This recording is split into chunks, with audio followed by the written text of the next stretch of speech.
Welcome to EPG Pathshala. This module, Quota, Politics and Gender, is the second module of fourth unit, that is Women and Reservation Contemporary Debate of the Women's Studies course. The objective of this module is to orient the reader regarding how gender plays out as a category in the dynamics of quota politics. In this module, I begin by introducing the concept of quota system. What does a quota mean? What does it imply? I then move on to define the different types of quotas, where I include candidate quota, reserved quota and gender neutral quotas. In the subsequent section, I try to cover all the debates or the raging controversies around the notion of quota system. In this, I cover both the arguments given in favor of and against quota system.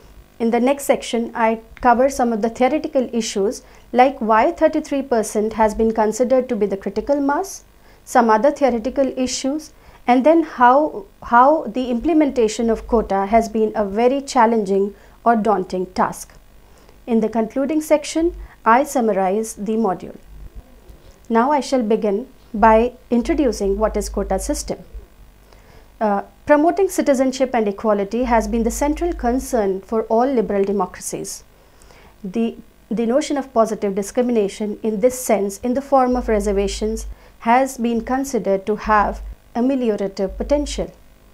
Quota is one of the kinds of positive discrimination, or one ways in which positive discrimination can be actually applied or put into practice.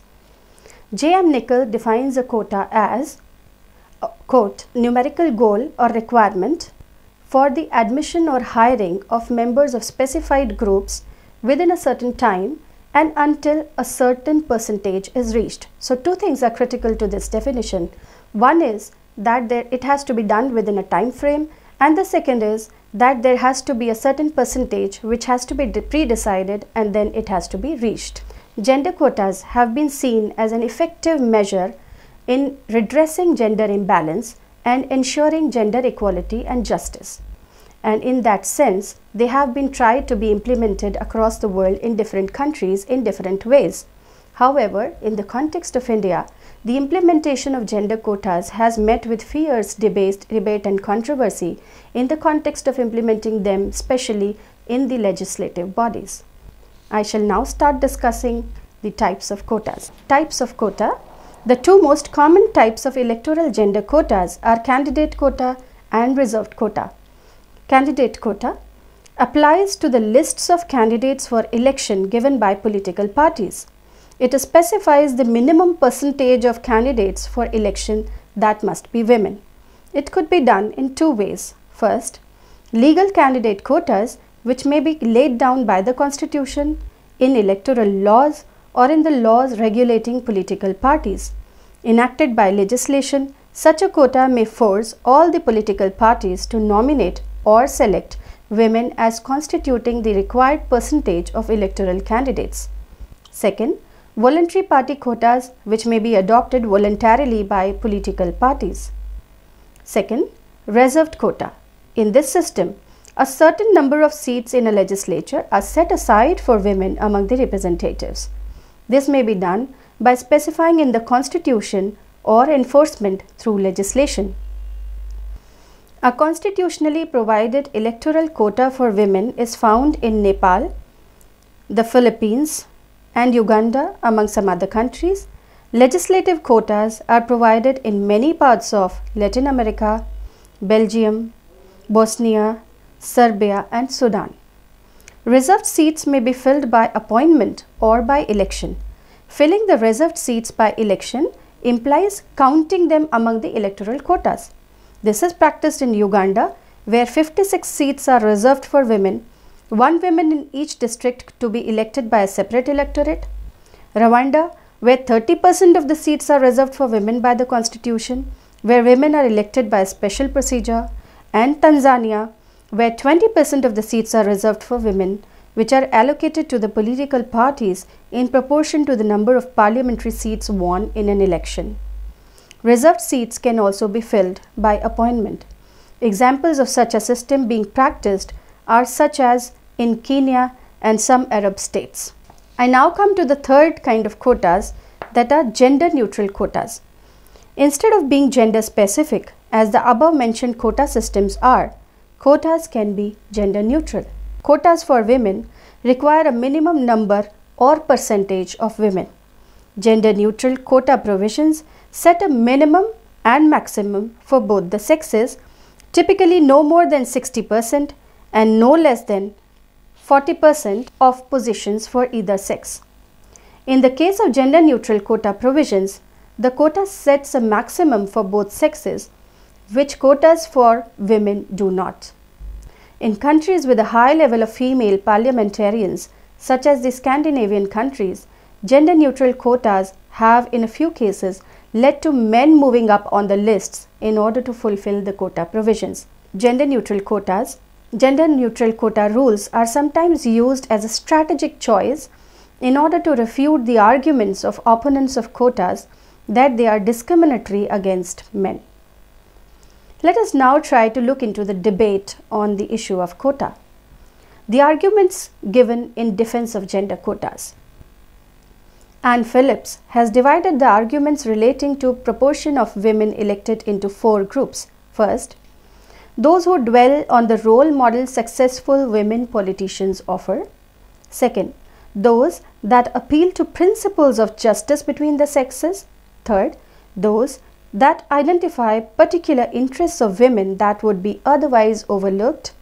And fourth, those that stress women's different relationship to politics and the way their presence will enhance the quality of political life. The following arguments have been made in favor of quotas for women, largely falling within Phillips' 4 groups of arguments.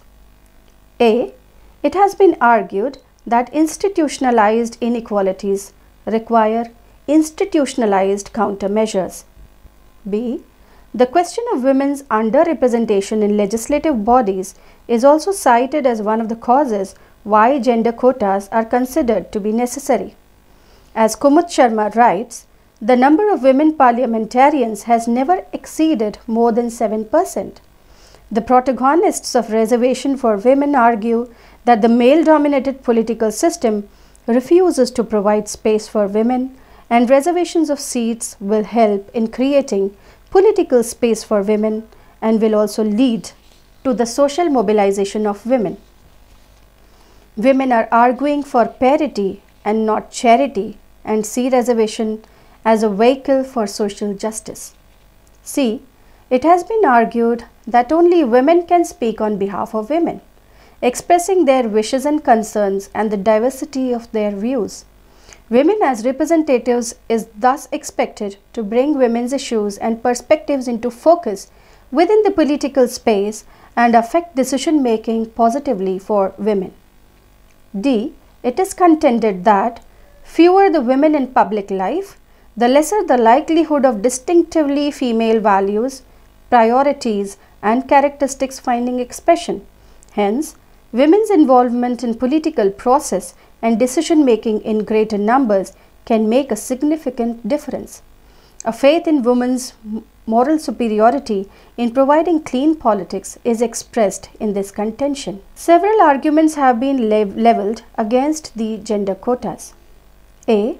Firstly, those arguing against gender quotas called it inherently undemocratic and against the principle of inequality. B. As Dhanda has pointed out, it, that is gender quotas, raises troubling doubts about what it means to be represented. There have been doubts regarding whether the quotas would sufficiently ensure women's issues to be taken up, whether the women representatives would be able to and willing to voice out women's concerns in the parliament. C. It has been argued that gender quotas do not take into account the differences between women. In the Indian context, this argument has been extended to the demand for quotas within quotas or subquotas. There have been doubts regarding the efficacy of such an intervention without necessary structural changes in the society. Singh has commented, quote, "To try and push reforms without necessary social support is mere adventurism, mere symbolism. The damaging impact of ill-thought intervention, even if the intention is noble, is no less serious than inaction and paralysis." Unquote. E.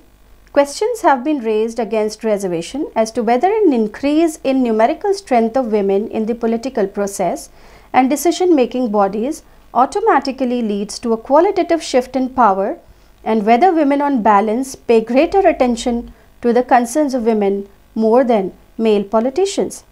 Problems of tokenism, visibility, marginality, etc. are often discussed in referring to women as a minority operating within a largely male domain.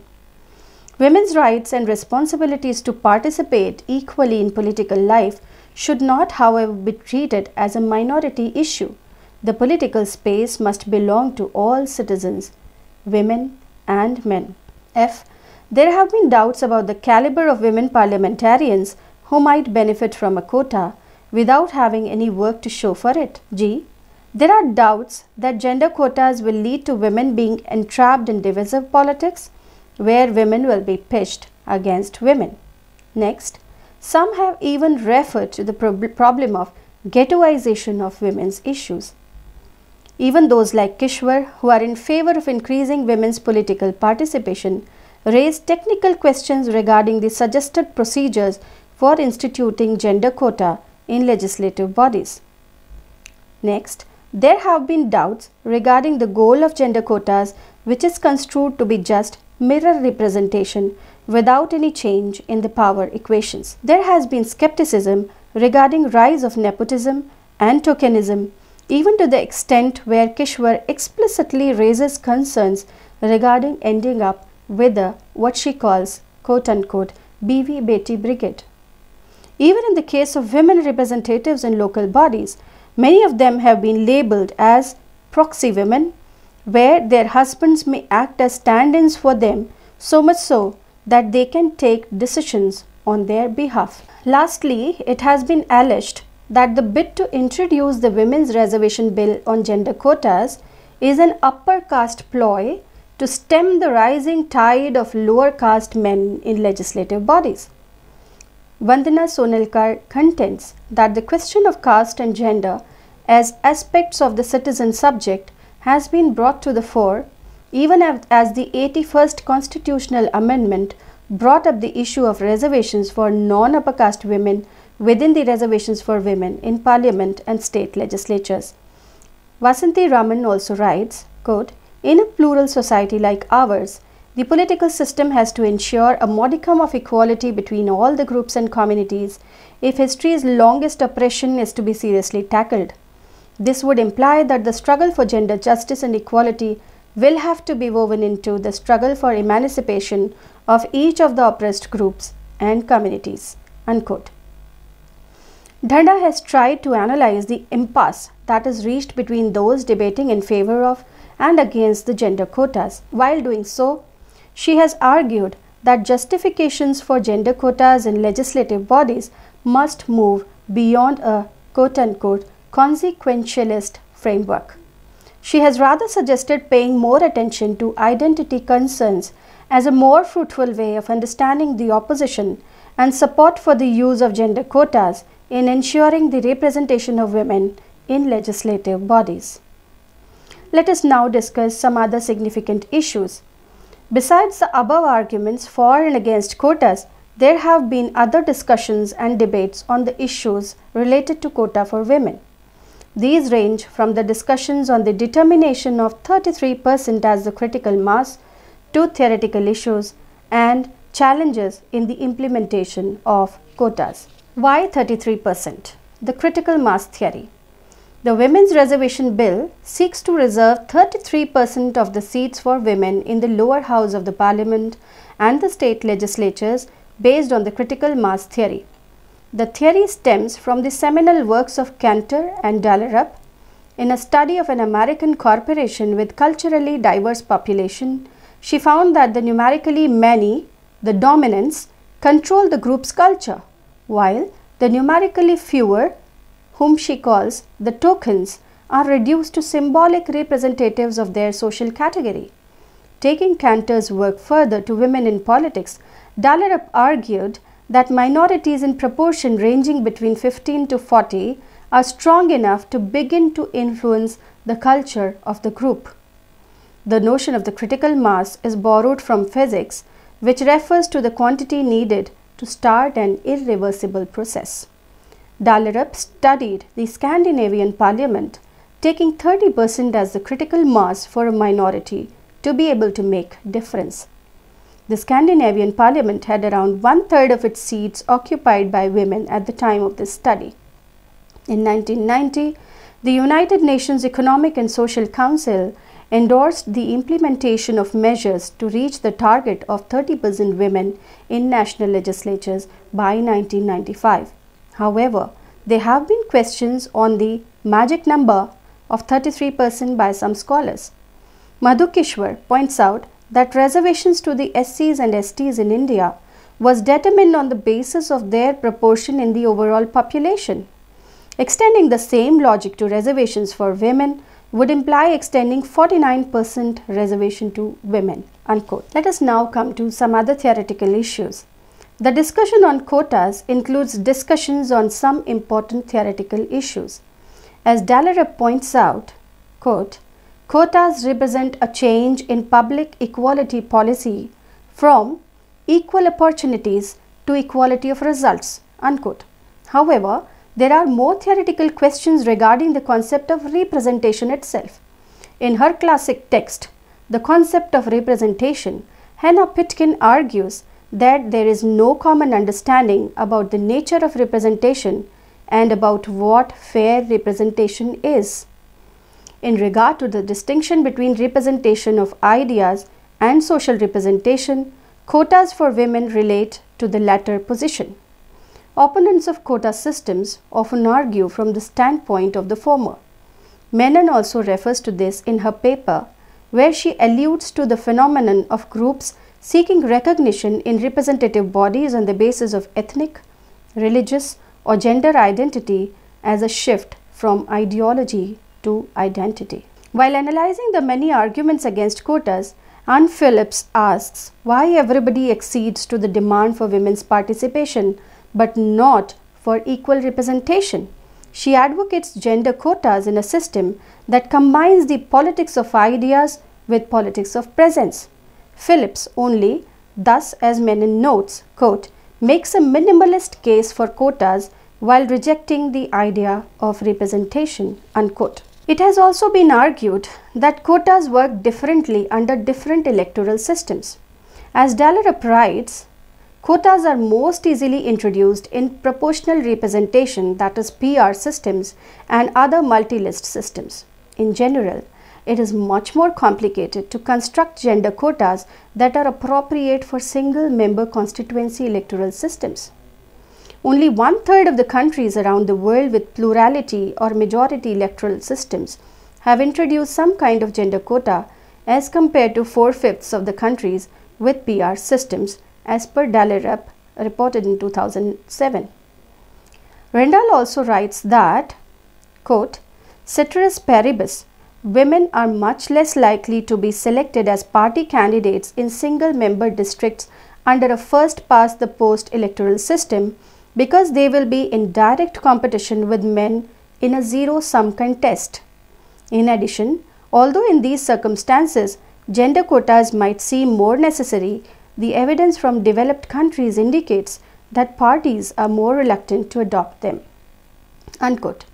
Adoption of gender quotas is positively associated with party list proportional representation systems and perhaps more significantly multi-member districts. It is to note that India adopted a single-member first-past-the-post system after independence in continuance of one during the colonial times, rejecting the demands from minority groups on the plea of it being a complex system to carry on. Let us now discuss quotas in political parties. Many political parties in Europe have introduced party quotas through party statutes. Party quotas have been a common policy in Norway, Sweden, and Germany. A table has been given which shows the ways in which political representation had been granted to women in various countries. Global Database of Quotas for Women, International IDEA and Stockholm University and Interparliamentary Union is the source for the given table. The table shows that the countries where women are getting widest representation are mostly those providing for quota in political parties. In general, the political parties are the gatekeepers to gender balance in political decision making because they control the secret garden of nominations. Unquote.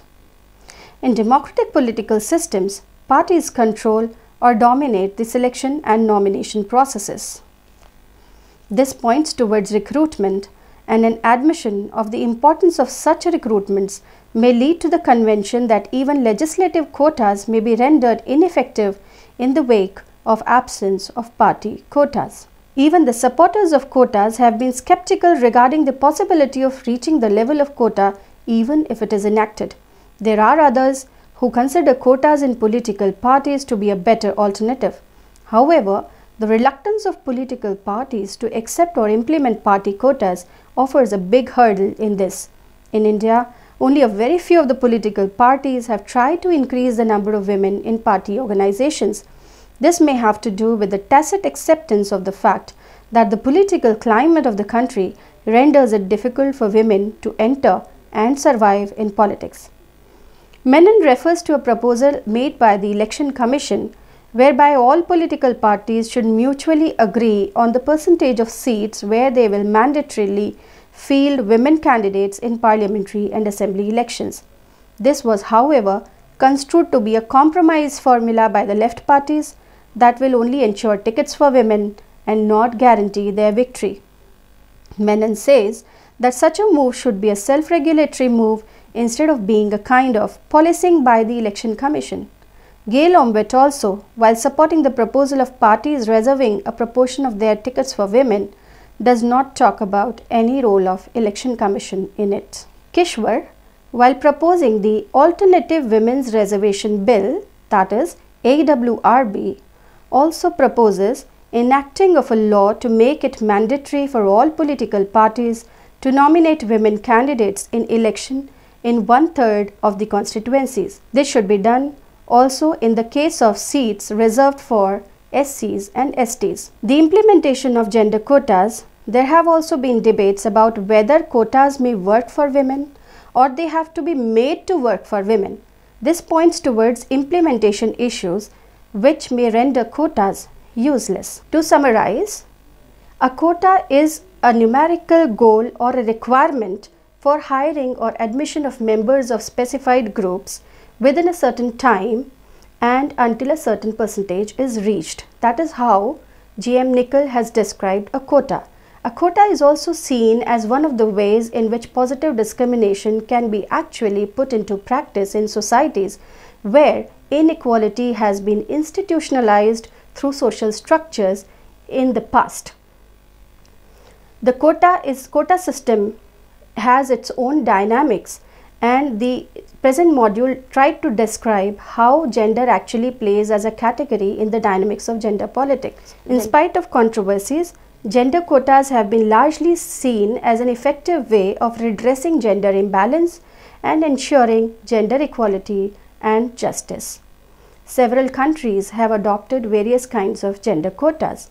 In this module, we have also discussed what are the different types of quotas, which include candidate quota, reserved quota, and gender-neutral quotas.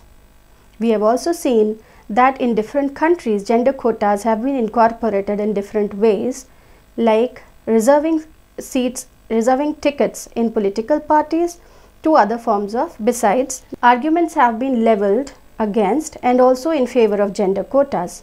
However, in the context of India, the demand for gender quotas in legislative bodies, including the parliament and the state legislatures, has been severely criticized, and the Women's Reservation Bill has faced multiple derailments. Thank you.